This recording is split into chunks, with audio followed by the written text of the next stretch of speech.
بەهۆی شەڕ و پێکدادانەکانی نێوان چەتەکانی بەناو ئۆپۆزیسیۆنی سووریا و ڕژێمی باسی سووریا هاوڵاتیانی مەدەنی دەبنە قوربانی.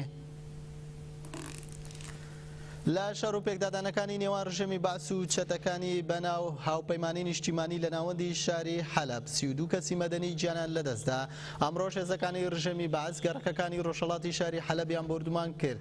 ئەو گەڕەکانە لە ژێر کۆنتڕۆلی چەتەکانی هاوپەیمانی نیشتیمانیدان. سەرچاوە هەرێمەکان لە ئەنجامی بردومانەکاندا 13 هاوڵاتی گیانیان لەدەستداوە. ژمارەیەکی زۆریش بریندار بوون. زیانێکی زۆریش بە بینیای ماڵەکان گەیشتووە و ڕووخاون. لەلایەکی دیکەوە چەتەکانی هاوپەیمانی نیشتیمانی هەندێک لە گەڕەکەکانی دیکەیان بردومان کرد کە لە کۆنتڕۆلی هێزەکانی ڕژێمی بەعزدا بوون.